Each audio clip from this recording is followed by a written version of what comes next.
Brilliance Audio presents the unabridged recording of Top Secret by W.E.B. Griffin and William E. Butterworth IV. Performed by Alexander Sendiz.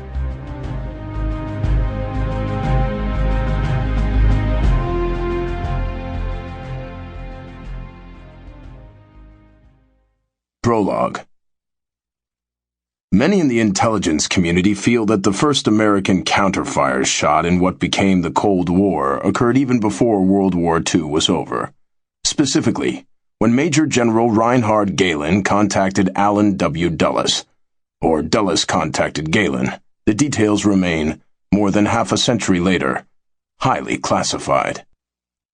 Gehlen was the German intelligence officer who ran Abwehr Ost, which dealt with the Soviet Union. Dulles was the U.S. Office of Strategic Services man in neutral Switzerland.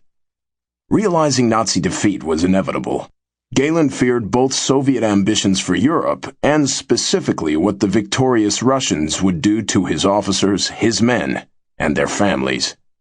Gehlen struck a deal with Dulles. He would turn over to the OSS all his intelligence and assets. These included the identities of Soviet spies who had infiltrated the Manhattan Project, and of Abwehr Ost agents inside the Kremlin. In exchange, Dulles would place Gehlen, his officers and men, and their families, who faced certain torture and death at the hands of the Soviets, under American protection.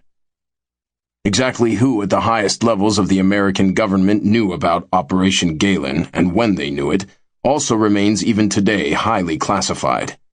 It is obvious that General of the Army Dwight David Eisenhower, then Supreme Allied Commander in Europe, had to know about it.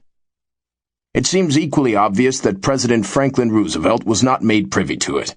Not only was Roosevelt deathly ill at the time, but he and his wife, Eleanor, had made it clear that they did not regard the Soviet Union and its leader, Joseph Stalin, as any threat to the United States.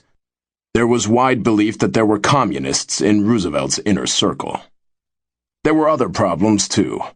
Roosevelt's Secretary of the Treasury, Henry Morgenthau, was justifiably outraged by the monstrous behavior of the Nazis toward the Jewish people, and unable to concede there existed good Germans among the many bad Germans.